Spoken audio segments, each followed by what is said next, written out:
So if you ever see me, That's like out of Austin Powers. exactly. So if you ever see me like standing, like sitting, very good posture, You're laser. lasers, baby, lasers. I think I've seen stuff on posture, and what I've seen is when you talk about people's posture, the thing they want to do is stick their chest up and out. And actually, if you tilt your pelvis forward, it will basically fix all your posture. Hmm. So your tailbone doesn't curl like as far under you, like when we're sitting in our chairs.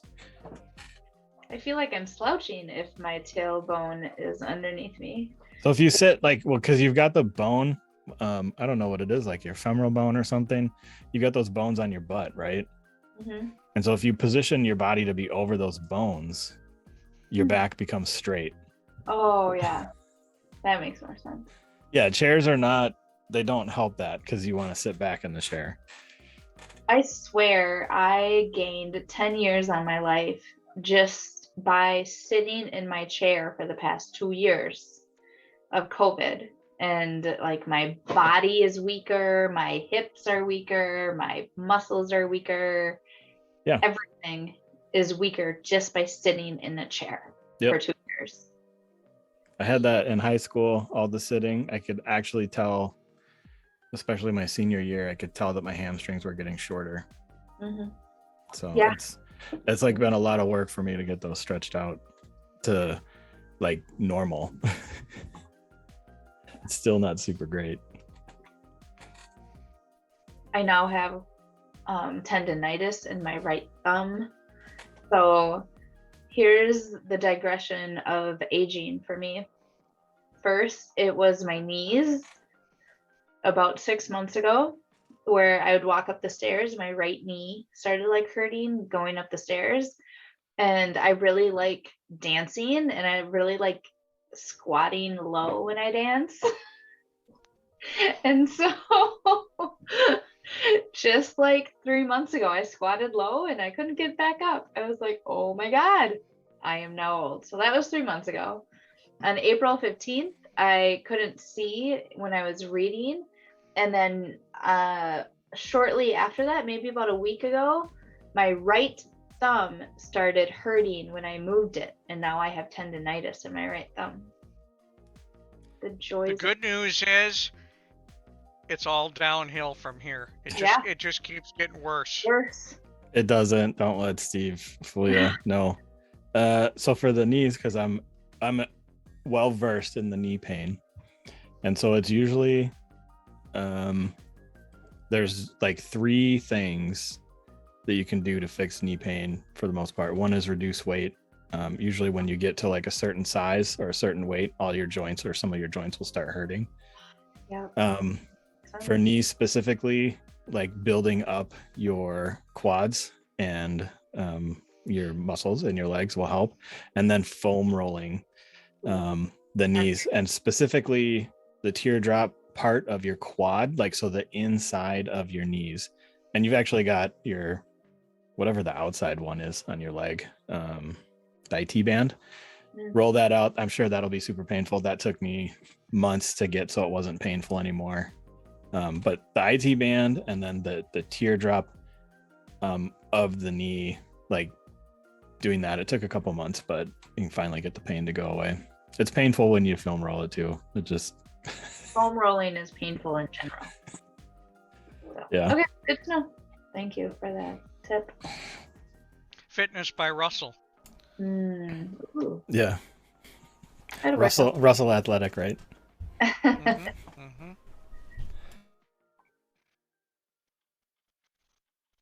Yeah, I've been after I got COVID, I didn't because I couldn't like work out for 2 weeks straight. And part of so 1 week was I was too sick to, and then the second week I knew better than to try and be that person, like because I'd seen so many people that were like, I went and I did a bunch of stuff, and then I was wiped out for 2 days. So like I already knew with COVID that that wasn't going to be a thing, and I didn't want to spread it to anybody.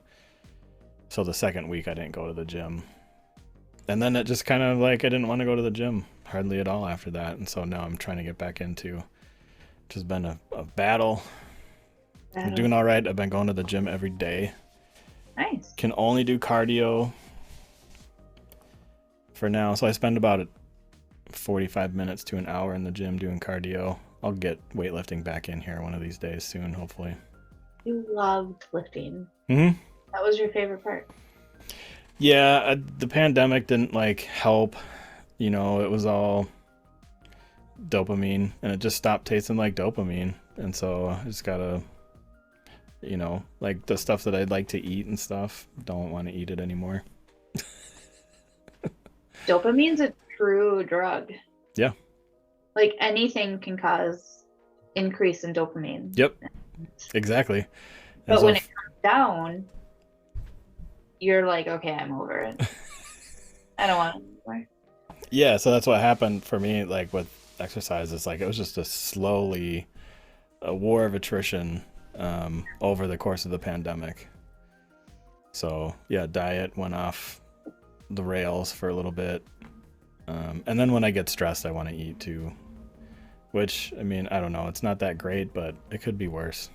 I suppose, like, I could be, like, super into drugs or an alcoholic or something. I think that's not as good. I think I've been taking, so I take Ambien. I don't know if we've mentioned that. So it's like the sleepy time medicine that I take. And I've been taking that for, like, 5 years to get some sleep. Before the pandemic happened, I had stopped all the kind of nighttime aids that I needed to help get to sleep. So for 4 months prior to the pandemic, I wasn't using anything, which was great. Then the pandemic happened. It was like the day that they were like, yeah, don't come back to the office. Sleep schedule's all messed up. And so I needed to use it again so I could get some sleep. And then probably 2 weeks ago, I'm like, I'm done. It's time for a change, and the change is to not take it anymore. Really? How's that going? It's fine. I mean, it's fine. I don't sleep well. I never sleep well. So, yeah. And now that I don't take it, I get up like 4 or 5 times a night, which is par for the course for me. Mm-hmm. So it's like, it's funny because I don't go through withdrawal. I don't feel like I have to have it. I only want to have it because I can sleep. Yep. It's not like caffeine, man. It's a form of withdrawal, though. It could be like, and it's restlessness or sleeplessness is also part of withdrawal, and that's not a benchmark for me. I can't, because it's just I don't sleep anyway. Do you wake up regularly? Oh yeah. Really? Yeah, usually every like 2 to 3 hours. Oh wow. Yeah. It's weird, like it's not bad, and I do have sleep apnea, and so I think I got a new mask, like, which is a full face one, and I think that's part of it. Good question. Mm-hmm. I know in regards to work, like the transition that's going on, do you feel like the sleep is impacted by transitions? No, not really. Okay. You're talking about like being at a place, then not being at a place, then going to a place again? No. Because I know that when my girls go through a transition, their sleep is impacted. Yeah. And it could be a little transition, but they wake up more, or it's hard for them to go to bed when there's a transition going on. Yeah, that's just all the time for me. Yeah. I know you have sleep problems all the time, but it could be more accelerated, or not accelerated. It could be more, you know what the word I'm trying to say. Accentuated? Accentuated, yes. It could be more accentuated now because of the transition. It could be. If I get anxious or if my stress level goes way up, it will be impacted significantly. And that's how I am too. Yeah. I mean, I feel like a lot of people are like that. Yeah. It's just knowing when. So, like, I have lots of dreams right now, and I'm having very vivid dreams, and I have a lot of stress going on. So I can always tell when stress is coming, and I'm dreaming very clearly, I am stressed out. And I actually thought of you, Ethan. A couple days ago, I was trying to convince myself that I'm not stressed. And I was trying to convince everyone around me, like, I am not stressed. Like, I love what I do. I love doing this and I love doing that. And I love my job and I love everyone around me. So it is not stress because I love what I do. And then all of a sudden I'm driving home and I hear Ethan's voice in my head saying, but Jess, stress is stress. It doesn't matter if it's happy stress or negative stress. Stress is still stress. And then I heard you say that, and I'm like, fuck you, Ethan. I even said that in my head. You're right. Yep. And I'm like, okay, you're right. Stress is stress. I need to reduce my stress. It doesn't matter if it's all happy. There's too much going on. I need to take that into consideration and reduce my stress. Yeah. So thank you. I'll remember you and say fuck you, Ethan, in my head. You can say it out loud. I won't mind. Well, I did like twice. So good times. Do you have something you were going to say, Steve? No, I do not. You probably saw me say something because I was alerting my dog that the spousal unit has arrived at home. Oh. And I was trying to trigger the dog to bark while I was on mute rather than while I had the mic open. Nice. She'll let out a very guttural woof, and then she races upstairs just once, and then she races upstairs. But that is her alert system, is one big woof, and then that's it. Nice. Isn't it funny how you know your dog's patterns, and the fact that you had that timed and you knew exactly what to do? That's amazing. If you think about it, the pandemic has helped. Me and the dog are like, you're like pals. So. One of the things that's interesting, it is kind of surprising, but it shouldn't be surprising, right? I mean, since everything is related on the planet in some fashion or another, it's not that far-fetched. And, I mean, we know that each dog has a personality very similar to like humans. It's like we have a little bird, a white parakeet that we call Marshmallow. And I was like, I'm going to like parrot, because she's like different than other birds, which is hilarious to me. So other birds are like super social, and everyone's like, oh, parakeets are really social birds, and they want everything to be different. Not our bird. Nope. She wants to sit on the highest place and wherever that she's comfortable and just freaking sit there. She hates change. she's not really social. She kind of is. Like, she's not necessarily afraid of us or anything, but I was like, I'm going to do some training with her. And so I got some resources on how to train parakeets. And there are two like main things. One is positive reinforcement, and one is negative reinforcement. And the big thing for negative reinforcement is that negative reinforcement is, if you think of positive reinforcement as adding something to reinforce the behavior, negative reinforcement is removing something to reinforce the behavior, but not taking away like praise or something. So in the case of a bird, when you first get a bird, if it is if you're going to approach the bird and it gets uncomfortable when you get to a certain point and you can tell that it wants to get away from you, the negative reinforcement is to take a step back. And then now you're reinforcing that it's okay, that you're okay.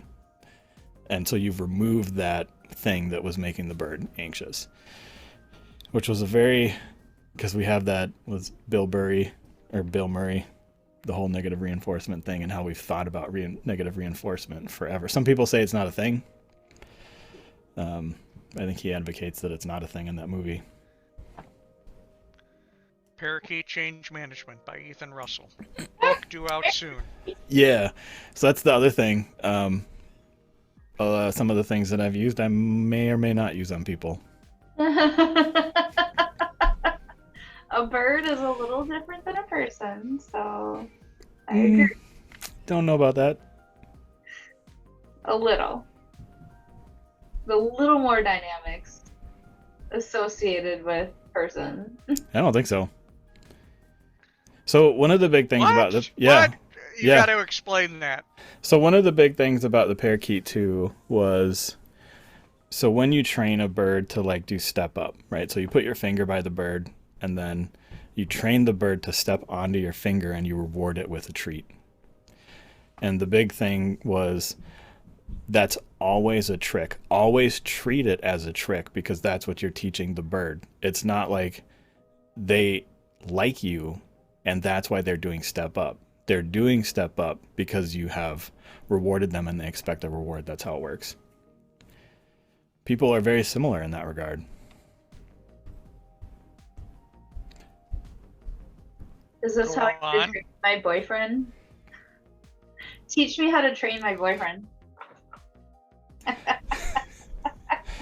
This is totally intriguing. Like, I want to... Well, so if we think about, we want to, and this goes back to like PCIT, right? So if we go to a place and we're dealing with adults and we have some negative behaviors that are not conductive to the goal of the organization or to getting work done, we want to change those behaviors. And one of the ways... Anyone, though. Huh? Like, I don't want to change anyone. Like, that's the difference in, like, maybe my leadership style or my personality style. I don't want to change anyone. This is who they are. So, like, then for me, it's like, how do you focus on their strengths? Right. So I'm just talking about changing the behaviors, and so not the person, just the behaviors. Mm-hmm.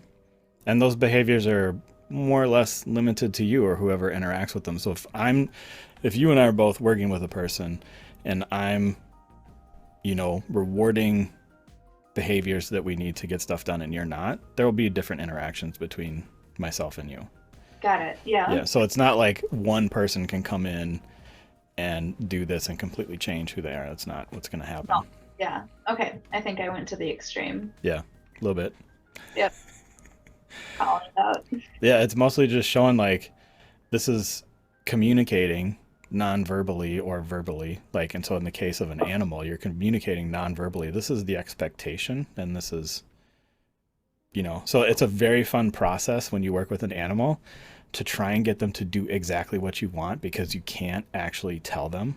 So it's this long process of trying to capture these physical behaviors and this process of rewarding them till they understand exactly what it is you're asking them to do. Because that's the other thing.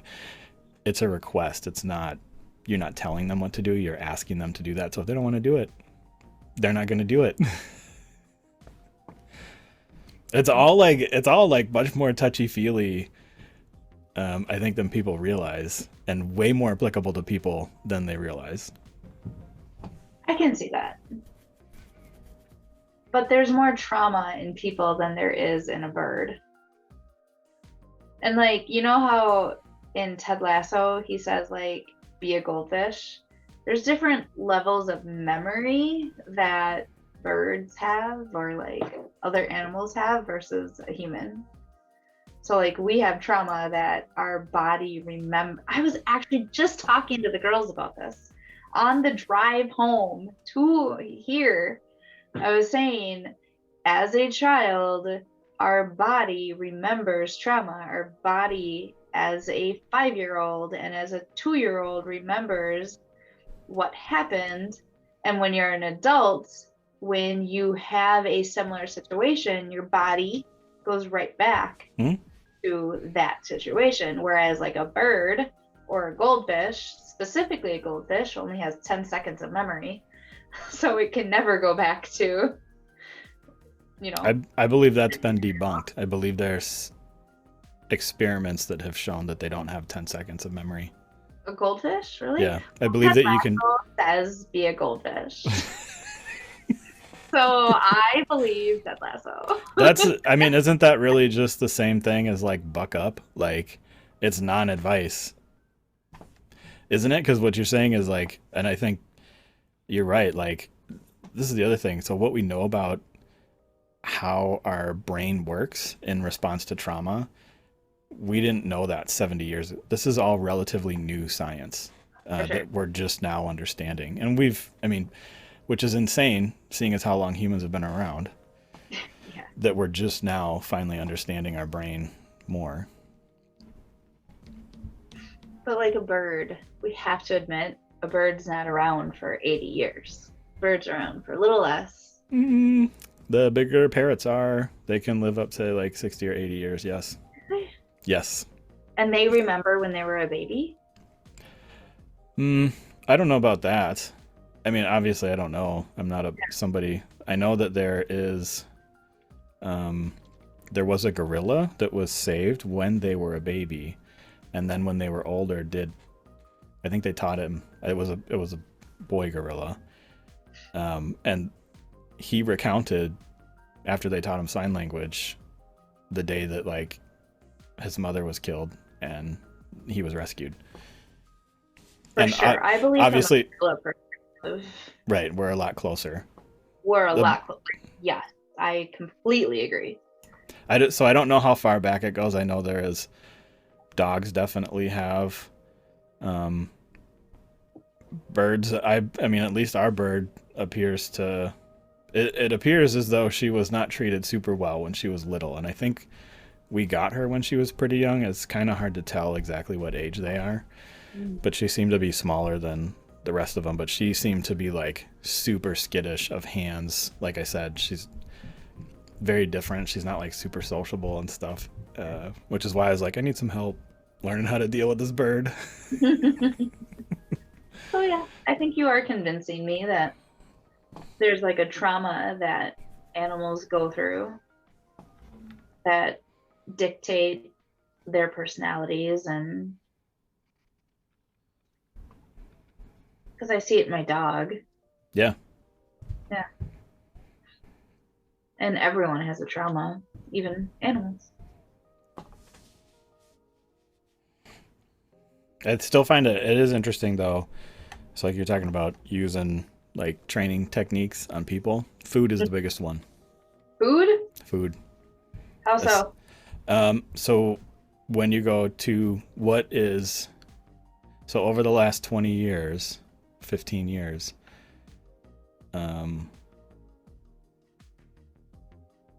like what's been one thing related to like food or drink that they do at work? Reward. Yeah, like come free... to this meeting, we're gonna have donuts. Yeah, exactly. Hey, it's Steve's birthday, we're having cake in the conference room. He's a dick. Oh, there's cake. I'll go say hi to Steve.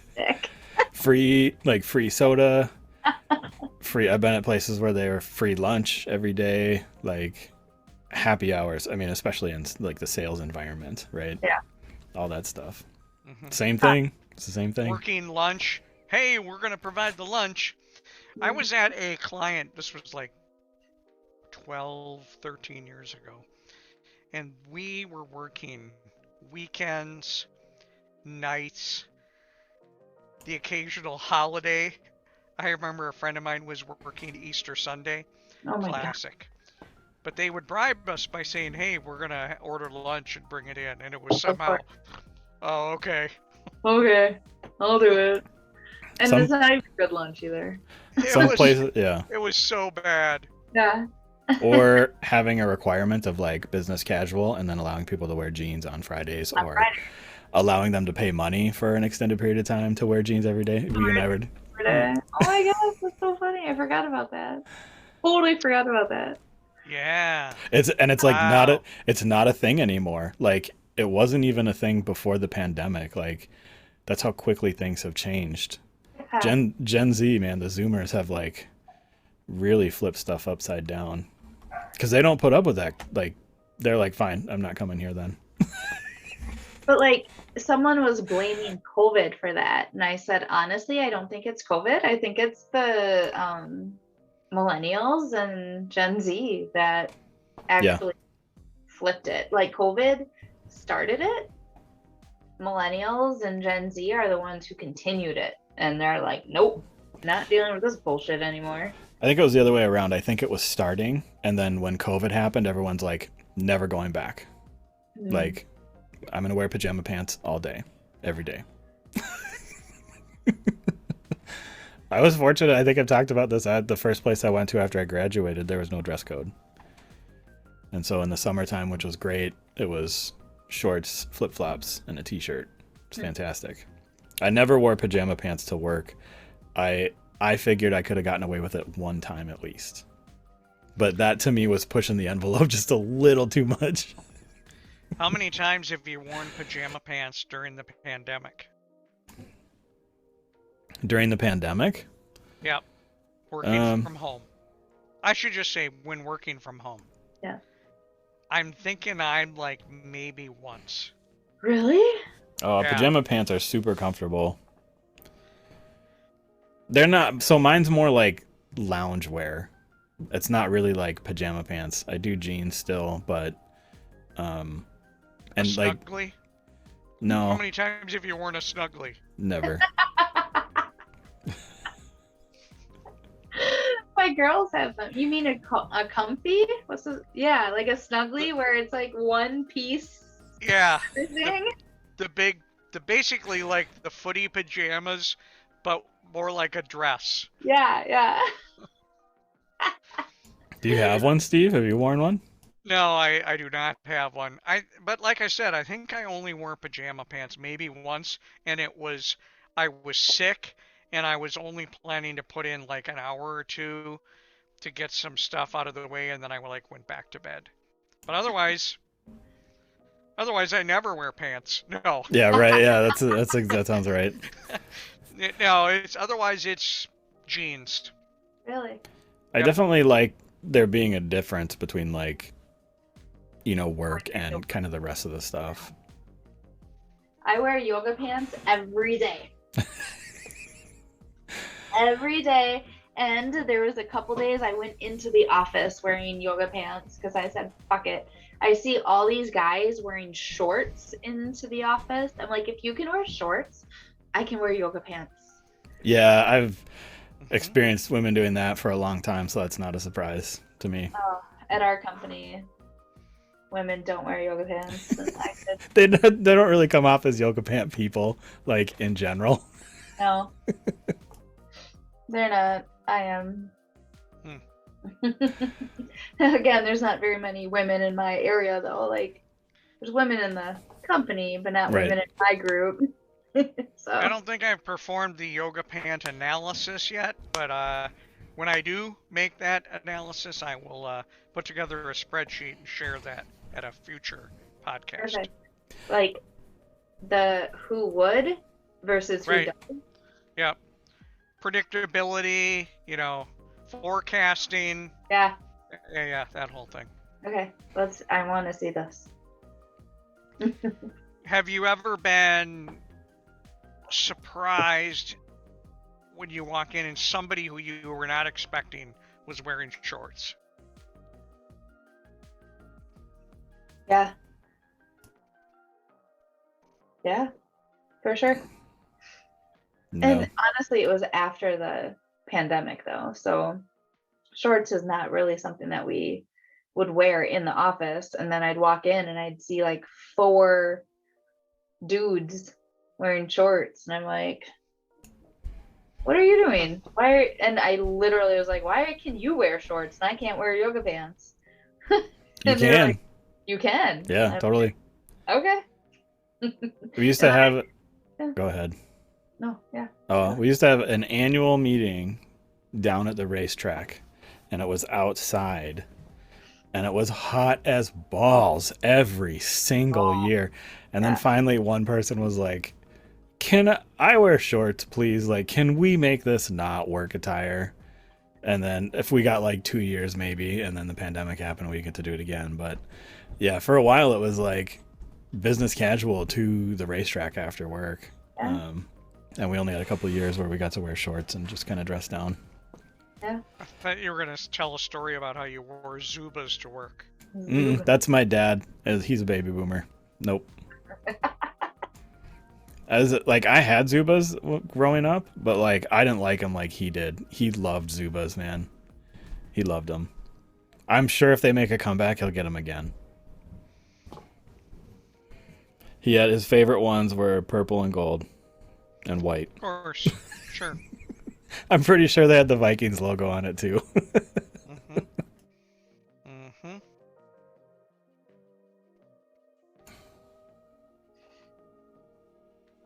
So do you work weekends and holidays and stuff? How many times did you do that after that happened? You're talking about that when they were bribing us with food? Yeah. After that? That is a good question.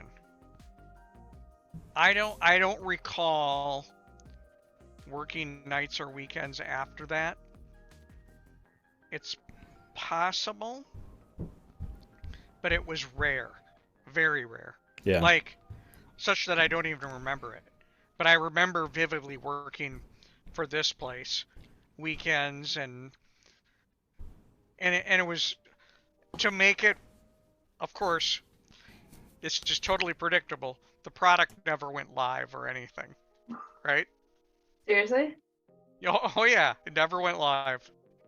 Oh, that sucks. In fact, as we were building it, we were all like, why are we building this? Because, like, you can already do this on the internet. Like, and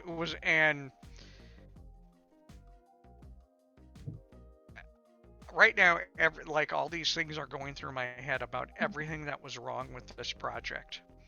And I have a lot of great stories about, as we all do, about, jobs or clients or projects that are like, you cannot make this stuff up. So. Yeah. One did. in particular. Sorry, go ahead. Oh, I was just going to say, like, usually after something like that happens, I don't do it again. So, like, I did one place I was at. we had an instance where we found this defect that happened on the site, right? And it was getting close to big sale time, and they were doing all their kind of like war area preparations. And so there were lots of meetings going on with lots of different areas to get ready for this. And this kind of got bubbled up. And so everybody kind of knew what it was. And we had done our due diligence during the week, and we're like, we can't actually explain what's going on here. So we can't fix it. And then this executive was like, well, I guess you guys are going to come in this weekend and figure it out.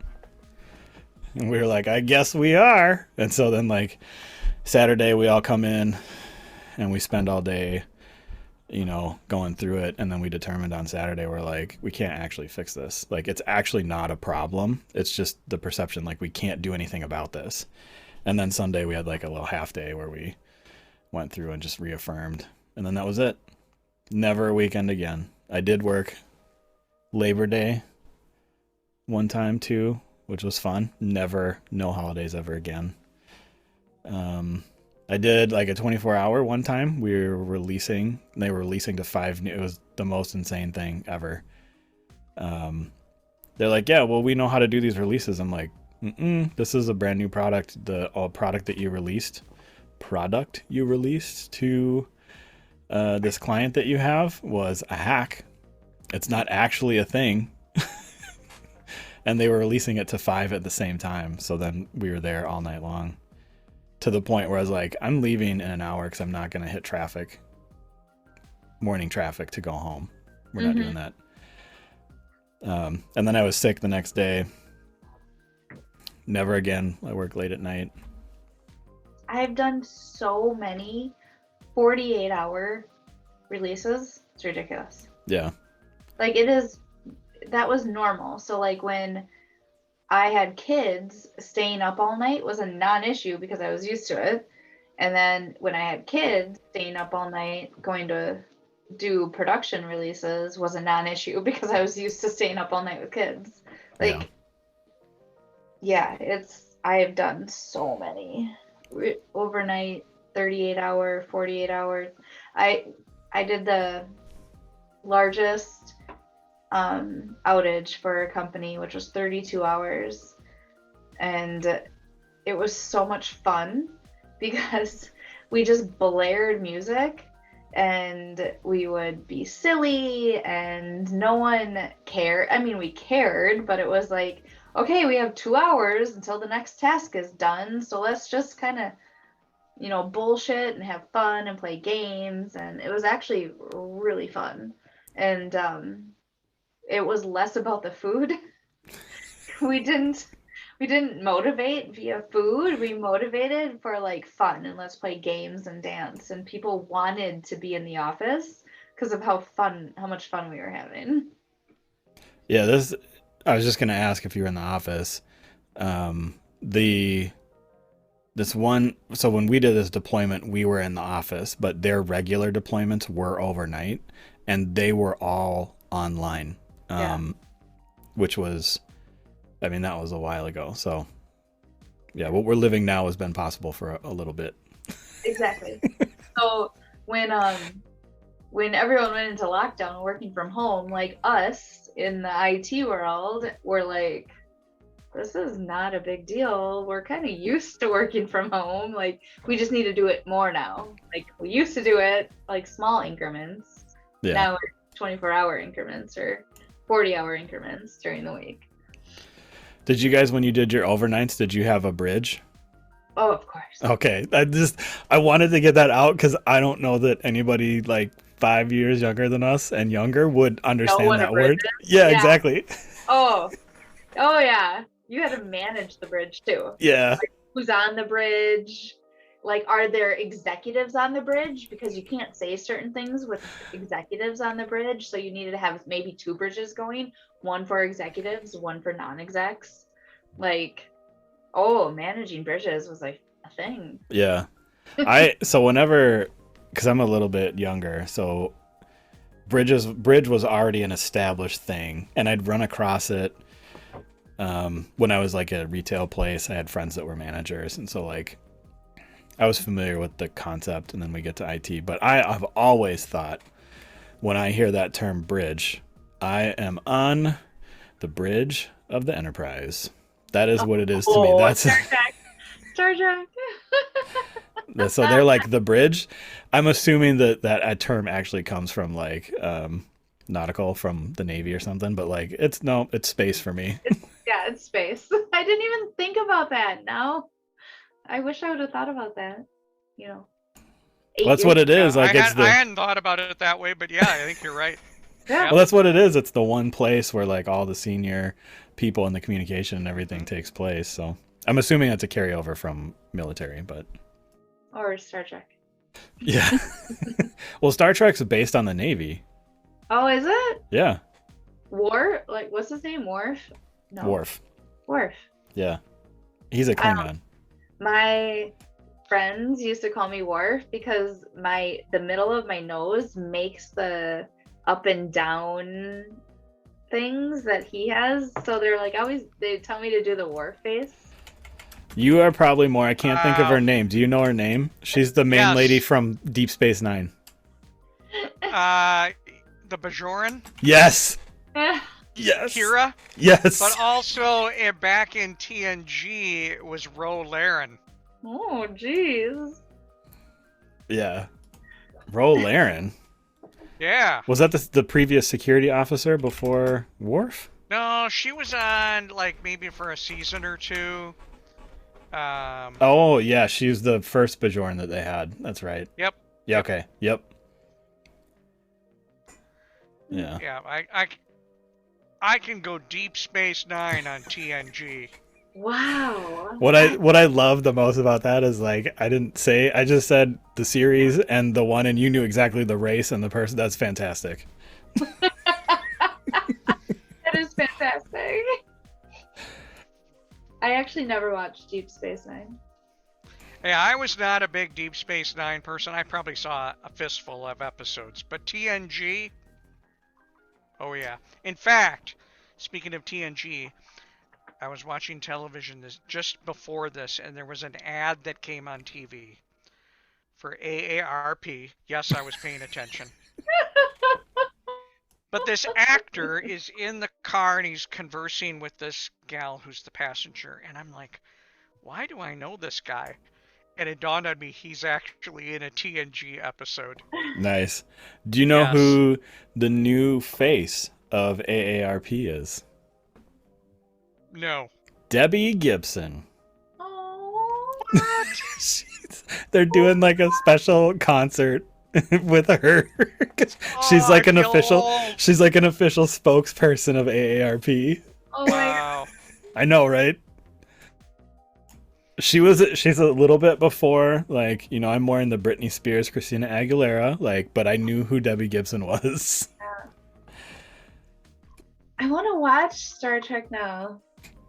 Okay, so what's Patrick Stewart? What was his name? What was the captain's name? Captain Picard. Jean-Luc Picard. Yep. Jean-Luc Dude. Picard. Yeah. He is the one who got me liking bald men. Oh, my spouse is the same way. She just thinks he is so hot. Oh my God. Growing up, I was like, oh my gosh, he's so attractive. And now that's why I like bald men. Like, it's because of him. So, thank you. Yeah, so TNG, if you're going to start TNG, the first few episodes are a little hokey. You just got to get through those. Because the first 2 episodes are it's a 2-parter because it's the new series. Like, the first Baywatch episode's like a movie. It's like an hour and a half long. But it's a great one because it's the intro to Q. Dude, I know, right? Like, I didn't, because we would watch TNG like every week. It was like a thing our family did. But I'd never seen the first like season. I don't think we didn't start watching it till later. Q puts humanity on trial. It's awesome. And he's a great recurring NPC. Yeah, he is. Played by actor John Delancey, who is fantastic. Love that guy. Yes, I told you I'm all about TNG. Love that series. It is good, especially when you like learn the characters, and when the character does something which, if you just like saw the episode out of nowhere, you'd be like, yeah, whatever. But if you know the characters, you're like, oh my gosh, did you see that when, you know, Data said this, you know, or whatever. I like classic. one of my favorite interactions is where Riker and what's his girlfriend's name? They're in Deanna Troi? Yeah, they're in Played Picard's. by Marina Sirtis. They're in Picard's office and they're talking because Troi is an alien, and they're talking about her like races. She's a Beta Z.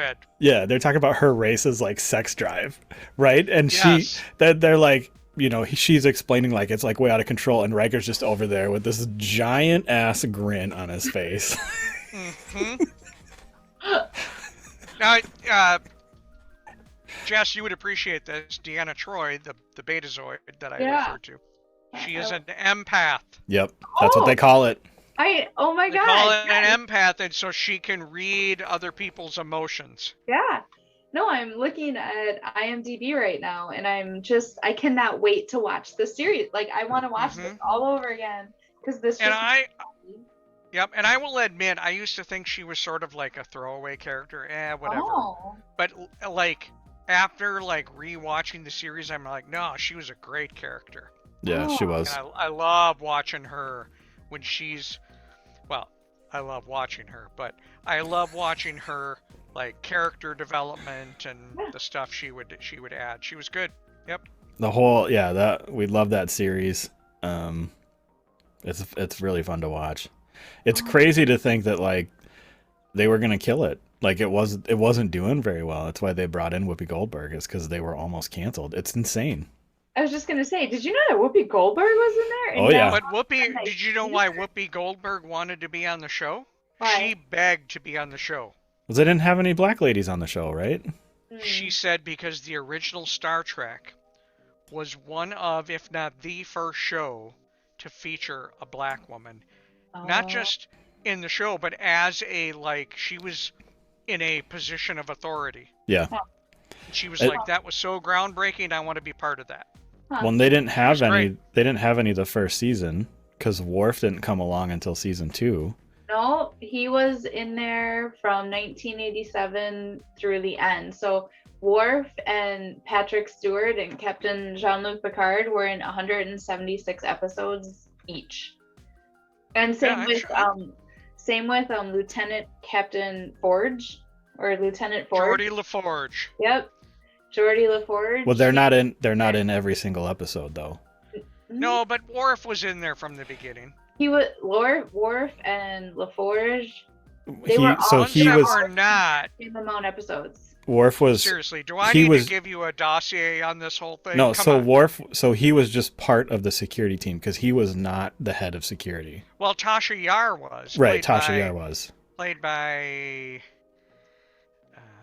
Denise Crosby. Dude, she wanted out of the show. He was only on 31 episodes. Where she wanted out. She didn't think her character was being developed enough. I used to think she was totally cute too.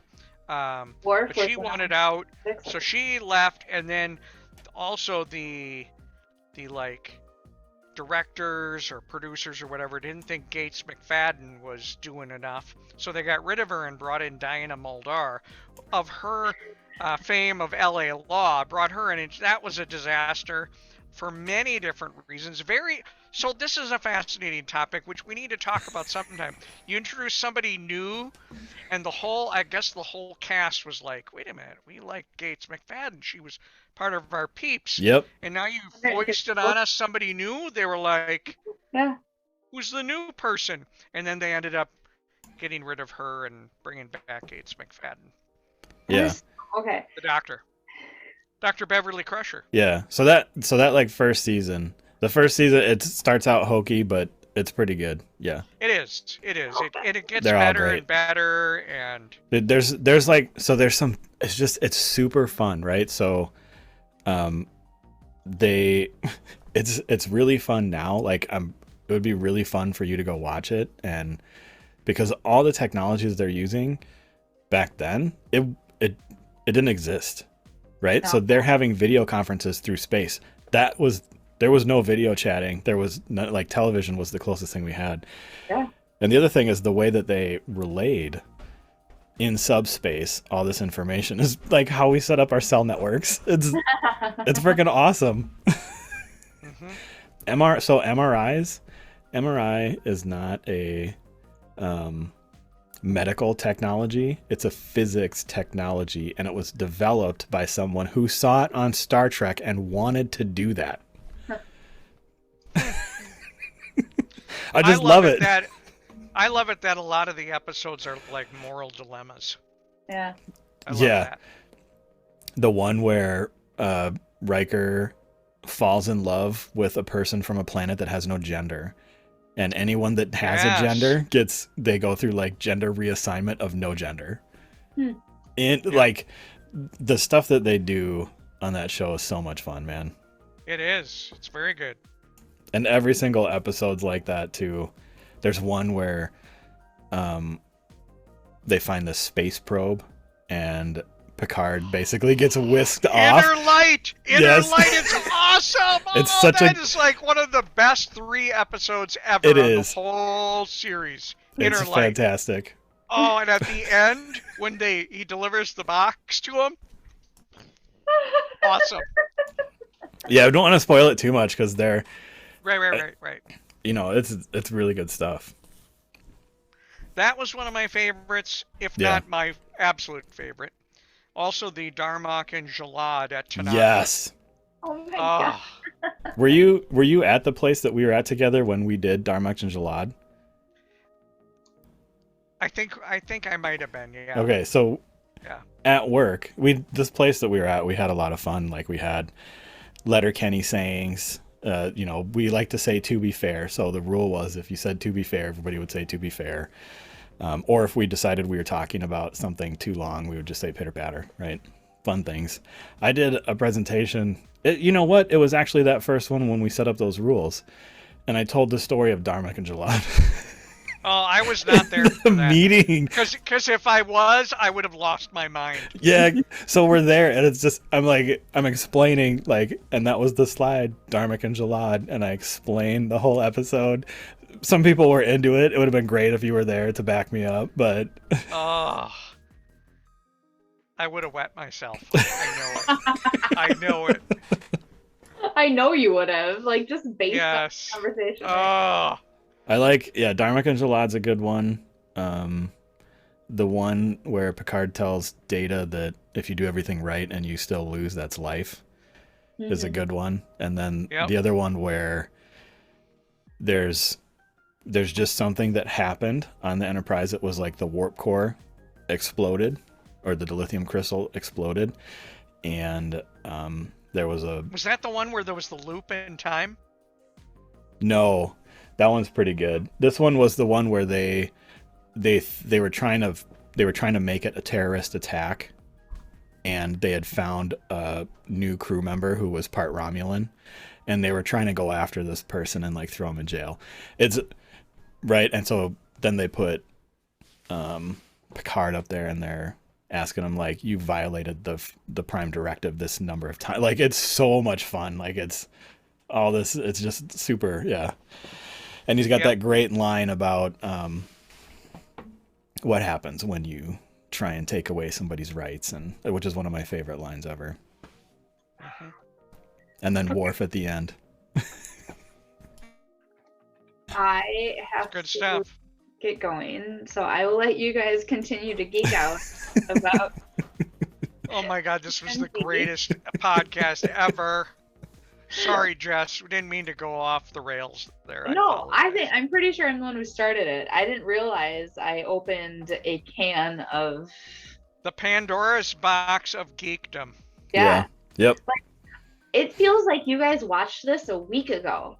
I watched this when I was 10, and I have not watched it again. So no, I don't know anything that you guys are talking about. All I know is like Captain Picard has got me into bald-headed men. If you watching it again, because I watched it when I was about that age too, but then I watched it again, and it's there's a lot more going on in the episodes that you're like, oh snap.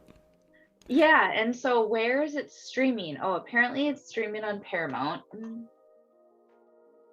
and Amazon Prime, but you have to pay for that. You have to pay for Paramount.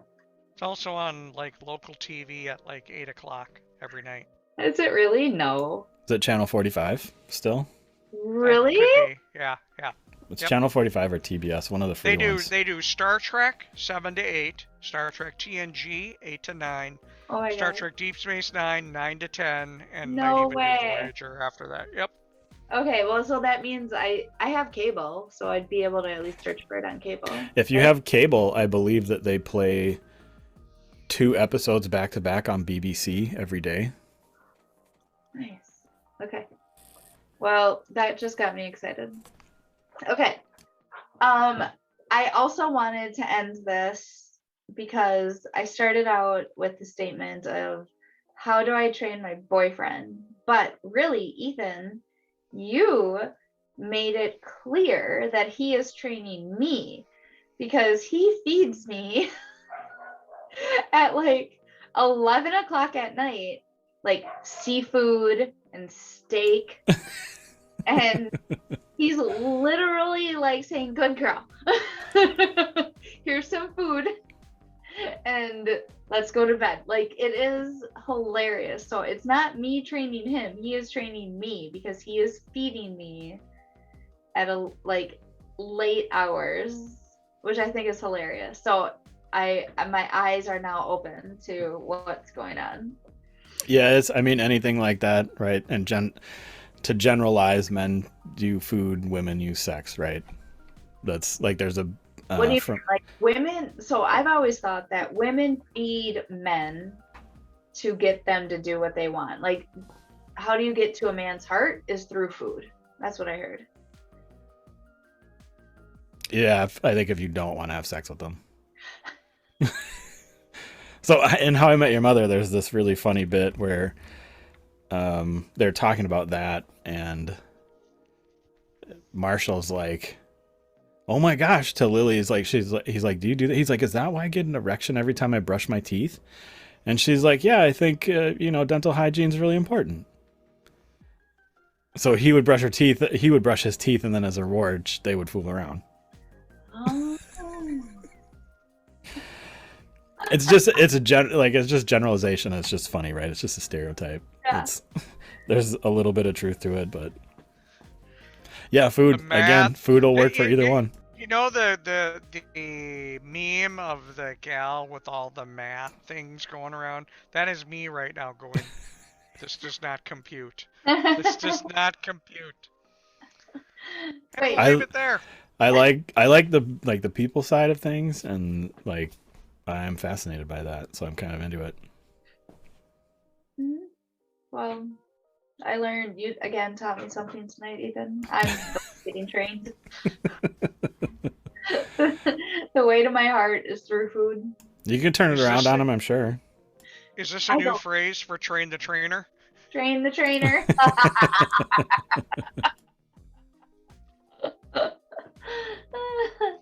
Yeah, no, I won't turn it around. I'm not a big cook.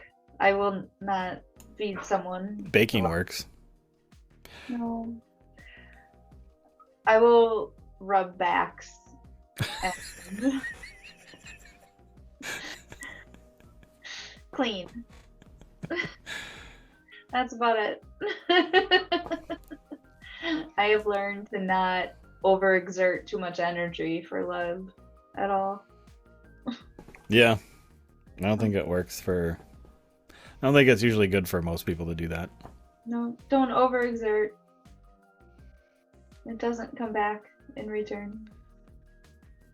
It's a bad equation that never is a net zero. Yeah.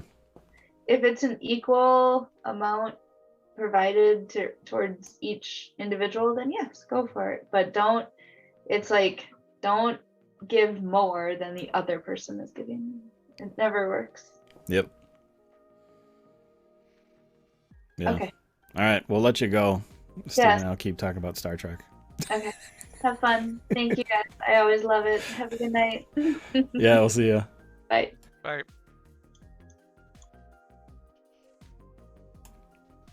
We don't have to keep recording Star Trek if you don't want to. No, nobody wants to hear that. Seriously.